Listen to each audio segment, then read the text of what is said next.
जुलाई दालनि 1 तारिख निशिमी 7 तारिख जरा भारत हा कतरबु फांकाय मुंग तेर ख्लाय जागै दङ हा कत निलगि हास्तेबो लुकुरगनबु फांकाय थानि खाबा चारिना बागै सदर बखाक्सते कांग्रेस बदनि बखाक्ति আগরতলা पोस्ट ऑफिस चमुनिनि लामातै हिमनाय लुकुरगन बुफां बुसा बागजाखा बुफांकाय मुंग तेर ख्लाय जागमानि नाहार मुंखा लुकुरगन बुफांकाय थानि खाबा चारिनानि तै बलंनो तुयै लुकुरगन सायमानिनानि बुफांकायमा सिमिबाय ओंग्या बुफांनो नायकलि मोथांनाबो नांनाय हिनि शाखा सदर बखाक्सते कांग्रेस मतानि आचुकफां तन्मय रय तै पांडाव मानजाखा शिकला कांग्रेसनि आचुकफां नीलकमल साहा तै आदिवासी कांग्रेसनि आचुकफां शब्द कुमार जमातियानो खबै कुबुनि आदमद्र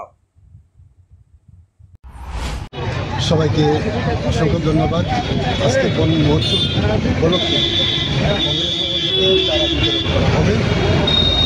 এই চারাটা বিতরণ করার পরেও যদি রক্ষণাবেক্ষণ না থাকে তাহলে কিছু হবে না। আমি যতটুকু জানি এই রাজ্যের বিশেষ করে আমি আদিবাসী একজন মানুষ, আমার বাড়ি খুব ভিতরে, এখান থেকে প্রায় 58 কিলোমিটার ভিতরে তেলিয়ামোড়া একটা গ্রাম।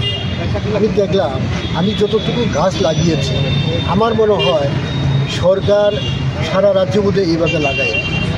আমার প্রায় 30টা কানি জায়গা আছে, আমি লাগিয়েছি, কিন্তু আমার বক্তব্য হচ্ছে গাছ না থাকার কারণে আজকে বনের কি বলে হাতি, বন্য হাতি মানে প্রকাশ্য একটা গ্রামে চলে আসছে বন না থাকার কারণে। এই বন না থাকার কারণে সব কিছু হচ্ছে, কাজে আমাদের দরকার বনটাকে রক্ষা করা। এবং আমি বলবো আজকে যে বন আইন অধিকার কংগ্রেস মনমোহন সিং করেছিল, সেই বন আইন অধিকার আজকে আদিবাসীদের মধ্যে দেওয়া হচ্ছে না। 2 নম্বর হচ্ছে কিছুদিন আগে আমি দেখলাম সাবরুমের লুঠুয়া একটা গ্রাম আছে, এখানে 194 একর 194 একর এই জায়গাটা চা বাগান ছিল। এই জায়গাটাকে বিজেপি সরকার লিজ নিয়ে এইখানে পাওয়ার প্ল্যান্ট করার জন্য প্রচেষ্টা চলছে।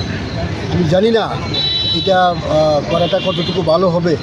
এইভাবে সারা রাজ্যে সহ সারা ভারতবর্ষের মধ্যে আদিবাসীদের জমি দখল করে কি বলে বিজেপি বিভিন্নভাবে আদিবাসীদেরকে মানে করছে। কাজে এখান থেকে আমাদের মুক্তি পাওয়ার দরকার। আমরা গাছটা লাগাতে হবে। গাছ আমাদের ভবিষ্যৎ প্রজন্মের জন্য খুবই ভালো, এবং আগামী দিনে আমাদের নতুন প্রজন্ম যারা এই গাছ দিয়ে ওরা শ্বাস প্রশ্বাস নেবে।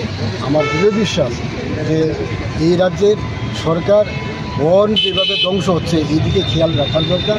আমি আগেও বলেছি বন্য হাতি প্রকাশ্য চলে আসছে, প্রত্যেক দিন আমরা দেখি বন্য হাতি, বিশেষ করে কৃষ্ণপুর বিধানসভায় যে রাস্তার উপর পড়ছে, বিভিন্নভাবে মানে নষ্ট করে দিয়ে যাচ্ছে।